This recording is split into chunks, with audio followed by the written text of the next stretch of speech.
अस्सलाम वालेकुम। मैं doctor Shoaib Khan, consultant nephrologist, transplant physician, care hospital Banjara hills. दोस्तों, ये साल हमारा शुरू हुआ, एक थर्ड वेव चल रहा है, Omicron, Covid, whatever it is, ये सबको साइड में रख के हम लोग इसकी बुनियाद पे जाके बात करेंगे। और जब मैंने गौर किया, मुझे दिखा कि vitamin D, the sunlight vitamin, बहुत क्रूशियल है। हर प्रिस्क्रिप्शन में विटामिन डी के सप्लीमेंट्स दिए जा रहे हैं। फिर मैंने गौर किया कि सप्लीमेंट्स देने की ज़रूरत ही क्या है। विटामिन डी बहुत डेफिशिएंट है हमारे पॉपुलेशन में। तकरीबन 80 to 90% of Indians vitamin D deficient है। इसका रीज़न क्या है? पहले के ज़माने में लोग जो है घरों के बाहर जाते थे, काम खेतों में या बाहर होता था, बच्चे ग्राउंड्स में खेलते थे, और जो है रोज़ बड़े लोग वॉकिंग करने सुबह फजर के बाद निकलते थे।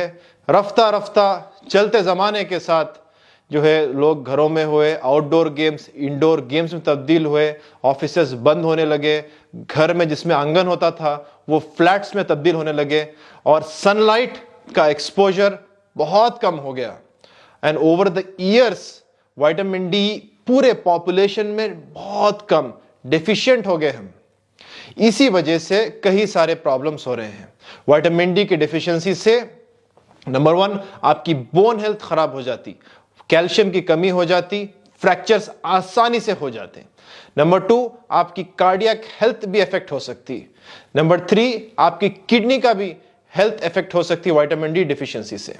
विटामिन डी डिफिशियंसी से आपके बालों का टेक्सचर ब्रिटल हो सकता, आपके नेल्स बैड हो सकते, और मोस्ट इंपॉर्टेंट, आप ओबीस हो जाते, आप मोटे होने लगते विटामिन डी की डिफिशियंसी से, क्योंकि आपका मेटाबॉलिज्म स्लो हो जाता। हाइपोथायरॉयडिज्म का कॉमन होना ये विटामिन डी की डिफिशियंसी के साथ बहुत देखा जाता है। और द बेसिस विटामिन डी के साथ जिसका हमारा टॉक आज बहुत इंपॉर्टेंट है, यह है कि विटामिन डी आपका इम्यून सिस्टम, आपकी इम्यूनिटी को भी रेगुलेट करता है। इसीलिए आई थिंक हम लोग विटामिन डी पे फोकस करें, जो इजीली अवेलेबल है, बिल्कुल फ्री ऑफ कॉस्ट है। इसके लिए हम 2 चीजें कर सकते हैं। नंबर 1, जिस खाने में विटामिन डी है वो डाइट पे फोकस करेंगे तो इंशाल्लाह विटामिन डी का हमारा लेवल्स बढ़ता जाएगा।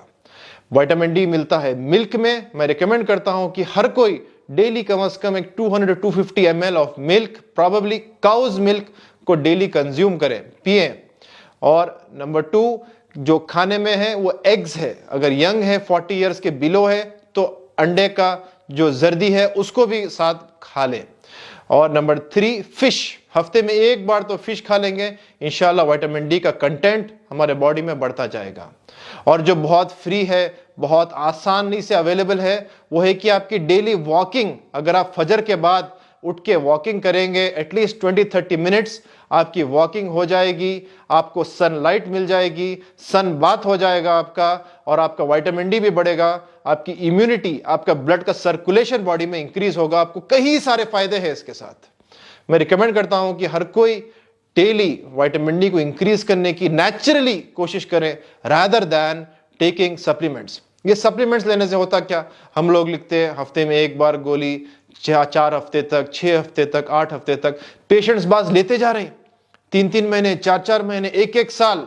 हो रहा क्या, विटामिन डी बढ़ जा रहा, कैल्शियम बढ़ रहा, ultimately kidney stones, kidney failure, dialysis तक पहुंच जा रहे हैं। विटामिन डी का ओवरडोज खाने से या सनलाइट से कभी नहीं होता, ये कुदरत का निजाम है।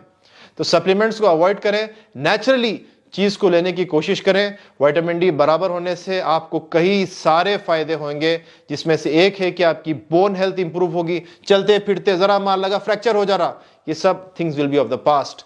ऐसे जो इन्फेक्शंस चल रहे हैं मार्केट में आज, ये वायरस वो वायरस, आने वाले कई सारे वायरसेस रहने दो, विटामिन डी आपका बराबर रहेगा, इजीली आप उससे फाइट कर पाएंगे। हार्ट अटैक्स के चांसेस कम हो जाएंगे, फालिज के अटैक का चांस कम हो जाएगा, और आपकी किडनी की हेल्थ बहुत सारी तरीके से इंप्रूव हो जाएगी।